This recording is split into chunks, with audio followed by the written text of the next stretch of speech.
Novel zone 24 میں خوش آمدید۔ آج ہم شروع کرنے جا رہے ہیں اپنے سیکنڈ میرج بیسڈ ناول منکوہا کا پارٹ نمبر 3۔ امید ہے یہ ناول بہت ہی آپ کو پسند آ رہا ہوگا اور آج کی کیس بہت ہی مزیدار ہونے والی ہے، سو سننا مت بھولیے گا۔ شروع کرتے ہیں۔ 3 ماہ بعد شام کے 5 بج رہے تھے۔ مرزا ہاؤس کے گیٹ کے باہر ایک سیاہ رنگ کی SUV آ کر رکی۔ گاڑی کا دروازہ کھلا۔ ریان مرزا دوبارہ اس گھر میں قدم رکھ رہا تھا۔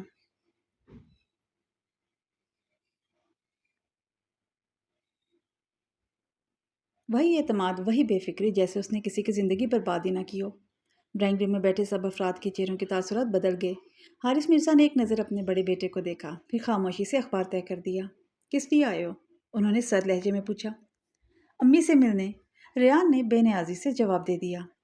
یہ گھر تمہارے لیے اس دن ختم ہو گیا تھا جس دن تم نے اپنی ضد کے لیے 2 خاندانوں کی عزت داؤ پر لگائی تھی۔ والد کی آواز میں برسوں کا غصہ تھا۔ ریان نے ہلکی سی مسکراہٹ دبائی۔ اب اتنی بھی بڑی بات نہیں ہوئی تھی ڈیڈ، وہ اپنے کندھے اچکاتے ہوئے بولا۔ اسی لمحے سیڑھیوں سے میری نیچے اتر رہی تھی۔ اس کی نظر جیسے ہی ریان پر پڑی، قدم ایک لمحے کو رک گئے۔ چہرے کا رنگ اڑ گیا۔ دل نے بے اختیار ماضی کا دروازہ کھول دیا، مگر اگلے ہی لمحے اس نے نظریں جھکا لیں۔ ریان نے بھی اسے دیکھ لیا۔ چند لمحوں کے لیے دونوں خاموش رہے، پھر ریان ہلکے سے ہنسا۔ کیسی ہو مہرین؟ اور بے تکلفی سے بولا۔ مہرین نے کوئی جواب نہیں دیا۔ وہ خاموشی سے دوسری طرف بڑھنے لگی۔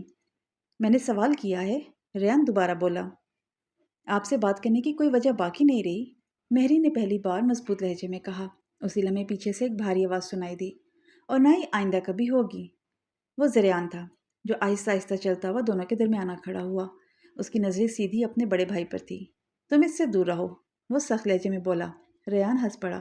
واہ بھئی، ابھی چند دن پہلے تک تو تم اس سے شادی کرنے کو تیار نہیں تھے اور آج محافظ بن گئے ہو، وہ طنزیہ انداز میں بولا۔ ریان کے جبڑے کی رگ ابھر آئی۔ یہ میری بیوی ہے، اس سے کیسے بات کرنی ہے یہ مجھے کسی سے سیکھنے کی ضرورت نہیں۔ یہ پہلا موقع تھا جب ریان نے مہرین کو دوسرے کے سامنے اپنی بیوی کہا تھا۔ مہرین نے بے اختیار اس کی طرف دیکھا۔ اس کے دل میں عجیب سی کیفیت جاگی، لیکن وہ جانتی تھی یہ محبت نہیں تھی، صرف ذمہ داری تھی۔ ریان نے معنی خیز مسکراہٹ کے ساتھ دونوں کو دیکھا۔ دلچسپ، وہ ہنستے ہوئے بولا۔ دیکھتے ہیں یہ ذمہ داری کب تک چلتی ہے، یہ کہہ کر وہ مڑ گیا۔ لیکن جاتے جاتے اس کی آنکھوں میں ایک ایسی چمک تھی جو صاف بتا رہی تھی کہ وہ صرف ملنے نہیں آیا تھا، وہ کوئی نیا طوفان چھوڑ کر جانے والا تھا، اور ریان کو اس بات کا بھی اندازہ بھی نہیں تھا۔ آج ریان کی اچانک آمد نے کئی پرانے زخم پھر سے تازہ کر دیے تھے۔ اس نے گہری سانس لی۔ نیند نہیں آ رہی؟ پیچھے سے ریان کی آواز سنائی دی۔ وہ آہستہ سے مڑا۔ جی، میری مختصر سا جواب دے کر خاموش ہو گئی۔ چند لمحے دونوں کے درمیان خاموشی رہی۔ ریان نے پہلی بار اس کے چہرے کو غور سے دیکھا۔ سرخ آنکھیں، بے جان مسکراہٹ اور اندر کہیں چھپا ہوا درد۔ وہ کچھ کہہ رہا تھا تم سے؟ وہ سنجیدہ لہجے میں بولا۔ مہرین نے نفی میں سر ہلا دیا۔ نہیں تو، اس نے دھیرے سے کہا۔ اگر کبھی وہ تمہیں پریشان کرے تو مجھے ضرور بتانا۔ ریان چند لمحے رکا، پھر اس نے اپنی بات مکمل کی۔ مہرین حیرت سے اس کی طرف دیکھنے لگی۔ آپ میری بات پر یقین کریں گے؟ مہرین نے بے اختیار پوچھ لیا۔ ریان ایک لمحے کے لیے خاموش ہو گیا۔ اس سوال نے جیسے اسے اندر تک چھو لیا تھا۔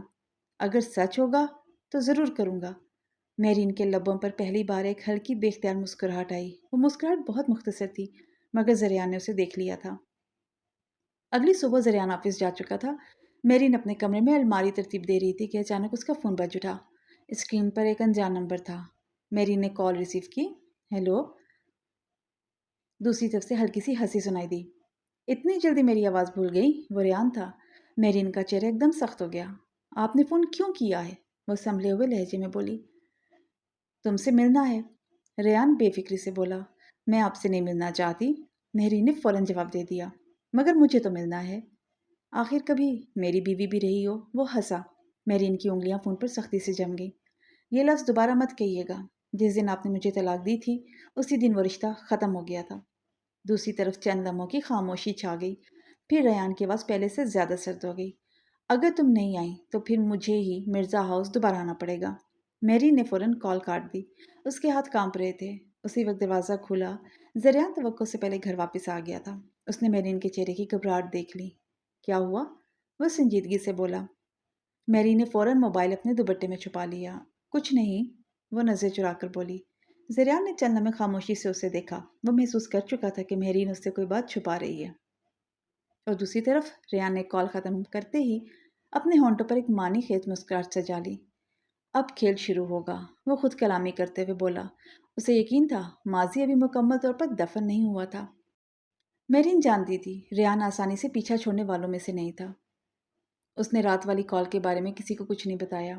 میرین کو ڈر تھا کہ کہیں پھر اسی کی نیت پر سوال نہ اٹھ جائیں۔ زریان ناشتے کی میز پر بیٹھا کافی پی رہا تھا۔ آج اس کی نظر بار بار میرین پر جا رہی تھی۔ وہ معمول سے زیادہ خاموش تھی۔ تمہاری طبیعت ٹھیک نہیں لگ رہی؟ وہ پہلی بار قدرے نرم لہجے میں بولا۔ میرین نے چونک کر اس کی طرف دیکھا۔ جی میں ٹھیک ہوں، اس نے مختصر سا جواب دیا، مگر چہرہ تو کچھ اور کہہ رہا ہے۔ زریان نے سنجیدگی سے کہا۔ میرین نے زبردستی مسکرا دیا۔ بس تھوڑی سی تھکن ہے، وہ دھیرے سے بولی۔ زریان نے مزید کچھ نہ کہا، مگر اس کے دل میں ایک انجانی بے چینی ضرور پیدا ہو گئی تھی۔ دوپہر کے وقت میرین دادی جان کی دوائیں لینے قریبی فارمیسی گئی۔ ڈرائیور گاڑی ایک طرف کھڑی کر کے ادائیگی کرنے اندر چلا گیا۔ میرین گاڑی کے پاس کھڑی اسی کا انتظار کر رہی تھی۔ اسی لمحے ایک سفید گاڑی آ کر چند قدم کے فاصلے پر رکی۔ دروازہ کھلا، ریان باہر اترا۔ اس کے چہرے پر وہی پر اعتماد مسکراہٹ تھی۔ میں نے کہا تھا نا تم سے مل کر رہوں گا، وہ آہستہ سے بولا۔ میرین فوراً ایک قدم پیچھے ہٹ گئی۔ برائے کرم یہاں سے چلے جائیں، وہ گھبرائے ہوئے لہجے میں بولی۔ ریان نے اس کی بات نظر انداز کر دی۔ تم پہلے بھی اتنی خاموش تھی، وہ مسکراتے ہوئے بولا۔ مگر فرق صرف یہ ہے کہ پہلے تم میری بیوی تھی، بس، میرین نے پہلی بار اونچی آواز میں کہا۔ وہ رشتہ ختم ہو چکا ہے۔ اس کی آنکھوں میں آنسو آ گئے، مگر اس نے خود کو سنبھال لیا۔ مجھے مجبور نہ کریں کہ میں سب کچھ گھر والوں کو بتا دوں۔ ریان کی مسکراہٹ آہستہ آہستہ غائب ہوگی۔ زریان کو لگتا ہے وہ تمہیں مجھ سے بچا لے گا، وہ سرد لہجے میں بولا۔ اسے ابھی میرے بارے میں بہت کم معلوم ہے۔ اتنے میں ڈرائیور واپس آتا دکھائی دیا۔ ریان خاموشی سے اپنی گاڑی میں بیٹھا اور وہاں سے چلا گیا۔ میرین کے ہاتھ بری طرح کانپ رہے تھے۔ اسی شام زریان اپنی اسٹڈی روم میں ایک ضروری فائل ڈھونڈ رہا تھا۔ اتنے میں زریان کا فون بجا۔ نامعلوم نمبر تھا۔ اس نے کال ریسیو کی۔ ہیلو، دوسری طرف سے ایک اجنبی مرد کی آواز آئی۔ اگر اپنی بیوی پر نظر رکھنی ہے تو ابھی سٹی مال کے باہر لگے CCTV کی ریکارڈنگ دیکھ لیجیے۔ اتنا کہہ کر کال منقطع ہوگی۔ زریان کی پیشانی پر بل پڑ گئے۔ اسی لمحے اس کے موبائل پر ایک نامعلوم نمبر سے چند تصاویر موصول ہوئیں۔ تصویروں میں میرین فارمیسی کے باہر کھڑی تھی اور سامنے ریان کھڑا اس سے بات کر رہا تھا۔ تصاویر کا زاویہ ایسا تھا کہ حقیقت کچھ اور مگر منظر کچھ اور دکھائی دے رہا تھا۔ زریان کی آنکھوں میں غصہ اتر آیا۔ یہ مجھ سے کیا چھپا رہی ہے، وہ بڑبڑایا۔ اسی وقت دروازہ کھلا اور مہرین اندر آئی۔ وہ ابھی تک پریشان دکھائی دے رہی تھی۔ زریان نے موبائل اس کے سامنے کر دیا۔ یہ کیا ہے، وہ سخت لہجے میں بولا۔ میرین کی نظریں تصاویر پر جم گئی۔ اس کا رنگ ایک دم اڑ گیا۔ یہ، وہ کچھ کہنا چاہتی تھی۔ جواب دو، زریان اس کی بات کاٹتے ہوئے بولا۔ تم نے مجھ سے جھوٹ کیوں بولا؟ کمرے کی فضا پھر سے بوجھل ہو چکی تھی اور ریان کی بچھائی ہوئی پہلی چال اپنا اثر دکھانا شروع کر چکی تھی۔ زریان کا موبائل ابھی بھی میرین کے سامنے ہی تھا۔ اسکرین پر وہی تصاویر نظر آ رہی تھی۔ جواب دو، وہ سخت لہجے میں پھر سے بولا۔ یہ سب کیا ہے؟ میرین نے کانپتے ہاتھوں سے موبائل کی طرف دیکھا اور پھر دھیرے سے نظریں اٹھائیں۔ اچانک وہ وہاں آ گیا تھا، اس نے بمشکل کہا۔ اور تم نے مجھے بتایا کیوں نہیں؟ زریان کی آواز پہلے سے بلند ہو چکی تھی۔ میرین نے اپنے لب بھینجے۔ مجھے ڈر تھا۔ کس بات کا؟ زریان نے تلخی سے پوچھا۔ کہ میں تم پر یقین نہیں کروں گا۔ میرین نے خاموشی سے سر جھکا لیا۔ یہ خاموشی ہی اس کا جواب تھی۔ زریان کے چہرے پر ایک لمحے کو عجیب سا تاثر آیا، مگر اگلے لمحے اس کا غصہ دوبارہ حاوی ہو گیا۔ آج کے بعد تم اکیلے کہیں نہیں جاؤ گی، وہ دو ٹوک لہجے میں بولا۔ میں کوئی قیدی نہیں ہوں، میرین پہلی بار مضبوط آواز میں بولی۔ قیدی نہیں، مگر میری ذمہ داری ضرور ہو۔ زریان اس کے قریب آ کر رکا اور اس نے سنجیدگی سے کہا۔ میرین چند لمحے خاموشی سے اسے دیکھتی رہی۔ وہ سمجھ نہیں پا رہی تھی یہ فکر تھی یا صرف ضد۔ دوسری طرف ریان اپنی گاڑی میں بیٹھا سگریٹ سلگا رہا تھا۔ اس کے ساتھ اگلی سیٹ پہ اس کا پرانا دوست فواد بیٹھا تھا۔ ایک دو تصویروں سے اتنا بڑا طوفان آ جائے گا، فواد ہنستے ہوئے بولا۔ ریان کے ہونٹوں پر فاتحانہ مسکراہٹ آ گئی۔ میں اپنے بھائی کو جانتا ہوں، اسے شک کرنے میں دیر نہیں لگتی۔ مگر تم چاہتے کیا ہو؟ فواد نے پوچھا۔ ریان کی آنکھوں میں عجیب سی چمک ابھری۔ میں صرف یہ دیکھنا چاہتا ہوں کہ میرا چھوٹا بھائی اپنی انا زیادہ دیر بچاتا ہے یا اپنی شادی۔ اگلی صبح زریان آفس جانے کے لیے تیار ہو ہی رہا تھا۔ اس نے فائل اٹھائی ہی تھی کہ اچانک میز پر رکھا ہوا مہرین کا فون بج اٹھا۔ مہرین اس وقت واش روم میں تھی۔ اسکرین پر صرف ایک نام لکھا تھا، ان نون نمبر۔ فون مسلسل بج رہا تھا۔ زریان نے چند لمحے اسکرین کو دیکھا۔ کال بند ہو گئی۔ چند سیکنڈ بعد ایک میسیج آیا۔ تم نے میری بات نہیں مانی، اب اگلا قدم مجھے اٹھانا پڑے گا۔ زریان کی پیشانی پر بل پڑ گئے۔ اسی وقت مہرین باہر آئی۔ اس کی نظر جیسے ہی اپنے فون پر پڑی، اس نے میسیج دیکھا۔ وہ ایک لمحے کو ٹھٹک گئی۔ یہ نمبر کس کا ہے؟ زریان نے سنجیدہ لہجے میں پوچھا۔ میری نے اپنا فون اٹھایا۔ میسج پڑھتے اس کے ہاتھ ٹھنڈے پڑ گئے۔ اس نے فوراً نمبر بلاک کر دیا۔ مجھے نہیں معلوم، وہ آہستہ سے بولی۔ اب بھی جھوٹ؟ زریان نے گہری نظر سے اسے دیکھا۔ میں جھوٹ نہیں بول رہی۔ مہرین کی آواز بھر گئی۔ میں صرف ہر بات بتانے کی ہمت نہیں کر پا رہی۔ کمرے میں پھر خاموشی چھا گئی۔ زریان نے پہلی بار محسوس کیا یہ لڑکی جھوٹ بولنے سے زیادہ کسی خوف میں مبتلا لگ رہی ہے۔ اس نے کچھ کہنے کے لیے لب کھولے ہی تھے کہ نیچے سے دادی جان کی گھبرائی ہوئی آواز سنائی دی۔ زریان جلدی نیچے آؤ۔ وہ دونوں تیزی سے سیڑھیاں اترے۔ ڈرائنگ روم میں سب جمع تھے۔ سامنے صوفے پر ریان انتہائی سکون سے بیٹھا تھا اور اس کے ہاتھ میں ایک بھورا لفافہ تھا۔ اس نے لفافہ میز پر رکھتے ہوئے دھیمی مسکراہٹ کے ساتھ کہا، آج میں کچھ ایسی حقیقتیں بتانے آیا ہوں جن کے بعد شاید یہ شادی زیادہ دیر قائم نہ رہ سکے۔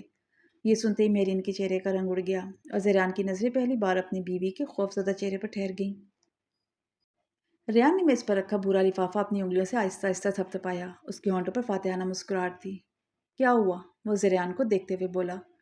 کھولو اسے، پھر خود فیصلہ کر لینا کہ تم نے کس لڑکی کو اپنی بیوی بنایا ہے۔ زریان نے کچھ کہے بغیر لفافہ اٹھا لیا۔ میرین کے ہاتھ بے اختیار کانپنے لگے۔ اسے اندازہ ہو چکا تھا کہ ریان آج بھی کوئی نیا زہر گھولنے آیا ہوا ہے۔ زریان نے لفافہ کھولا۔ اندر چند تصاویر اور کچھ کاغذات تھے۔ اس نے ایک ایک تصویر دیکھنی شروع کی۔ تمام تصاویر میں مہرین اور ریان ایک ساتھ نظر آ رہے تھے۔ کبھی کسی ریسٹورنٹ میں، کبھی گاڑی کے پاس، کبھی کسی شاپنگ مال میں۔ پہلی نظر میں تو سب کچھ بالکل عام دکھائی دیتا تھا، مگر تصویریں اس زاویے سے لی گئی تھی کہ جیسے دونوں کے درمیان آج بھی کوئی تعلق موجود ہو۔ بس یہی ہے تمہارا ثبوت؟ زریان نے پرسکون لہجے میں کہا۔ ریان ہنس پڑا۔ اتنا کافی نہیں کیا؟ وہ بے نیازی سے بولا۔ میں جانتا ہوں تمہارے ذہن میں شک پیدا کرنے کے لیے یہی کافی ہے۔ حارث مرزا نے غصے سے میز پر ہاتھ مارا۔ بس کرو ریان، وہ دھاڑے۔ اب بھی تمہاری حرکتیں ختم نہیں ہوئیں؟ ریان نے اپنے کندھے اچکا دیے۔ میں تو صرف سچ دکھا رہا ہوں ڈیڈ۔ اسی لمحے مہرین نے پہلی بار ہمت جمع کی۔ وہ چند قدم آگے بڑھی۔ اس کی آنکھوں میں آنسو ضرور تھے، مگر آواز میں عجیب سی مضبوطی تھی۔ آج مجھے بھی بولنے دیجیے، وہ دھیرے سے بولی۔ سب کی نظریں اس پر جم گئی۔ میں نے آج تک کبھی آپ کے خلاف ایک لفظ نہیں کہا ریان صاحب، وہ سیدھا ریان کی طرف دیکھ کر بولی۔ حالانکہ طلاق دیتے وقت آپ نے مجھے مجرم بنا کر چھوڑا تھا۔ ریان کے چہرے کی مسکراہٹ ہلکی سی مدھم ہوئی۔ اور آج بھی آپ وہی کر رہے ہیں۔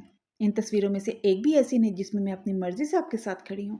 ہر بار آپ خود میرے سامنے آئے اور میں ہر بار وہاں سے نکلنے کی کوشش کرتی رہی۔ زریان خاموشی سے اسے دیکھ رہا تھا۔ پہلی بار اسے مہرین کی آنکھوں میں خوف سے زیادہ سچائی دکھائی دے رہی تھی۔ اسی لمحے ڈرائنگ روم کا دروازہ دوبارہ کھلا۔ گھر کا پرانا ڈرائیور بشیر جلدی جلدی اندر آیا۔ صاحب، وہ گھبرائی ہوئی آواز میں بولا، مجھے ایک ضروری بات بتانی ہے۔ حارث مرزا نے حیرت سے اس کی طرف دیکھا۔ کیا بات ہے؟ بشیر نے ایک نظر ریان پر ڈالی، پھر نظریں جھکا لیں۔ صاحب، جس دن بی بی جی دوائی لینے گئی تھیں اس دن یہ صاحب خود اپنی گاڑی لے کر آئے تھے۔ میں نے اپنی آنکھوں سے دیکھا تھا۔ بی بی جی نے ان سے بات بھی نہیں کرنی چاہی تھی، مگر یہ ان کا راستہ روک کر کھڑے ہو گئے تھے۔ کمرے میں ایک دم خاموشی چھا گئی۔ ریان کے چہرے کا رنگ بدلنے لگا۔ جھوٹ بول رہی ہے؟ وہ غصے سے بولا۔ اگر جھوٹ ہے، زریان پہلی بار اس کی بات کاٹتے ہوئے بولا، تو پھر سی سی ٹی وی کی اوریجنل ریکارڈنگ دیکھ لیتے ہیں۔ یہ سنتے ریان کے چہرے سے ساری خود اعتمادی غائب ہو گئی۔ زریان نے یہ تبدیلی صاف دیکھ لی۔ اس نے آہستہ سے لفافہ میز پر رکھ دیا۔ پہلی بار مہرین کی طرف اس نے دیکھا۔ اس کی آنکھوں میں وہ نفرت نہیں تھی جو نکاح کی رات تھی، صرف ایک گہرا سوال تھا، کیا میں واقعی اب تک غلط شخص سے نفرت کرتا رہا؟ مہرین نے کوئی صفائی نہیں دی۔ وہ خاموشی سے مڑ کر سیڑھیاں چڑھنے لگی۔ اس کی خاموشی ہزار دلیلوں سے زیادہ بھاری تھی۔ زریان بے اختیار ایک قدم اس کے پیچھے بڑھا، مگر پھر رک گیا۔ اس سے پہلی بار محسوس ہوا کسی بے گناہ انسان کا اعتماد توڑ دینا معافی مانگنے سے کہیں زیادہ مشکل ہوتا ہے۔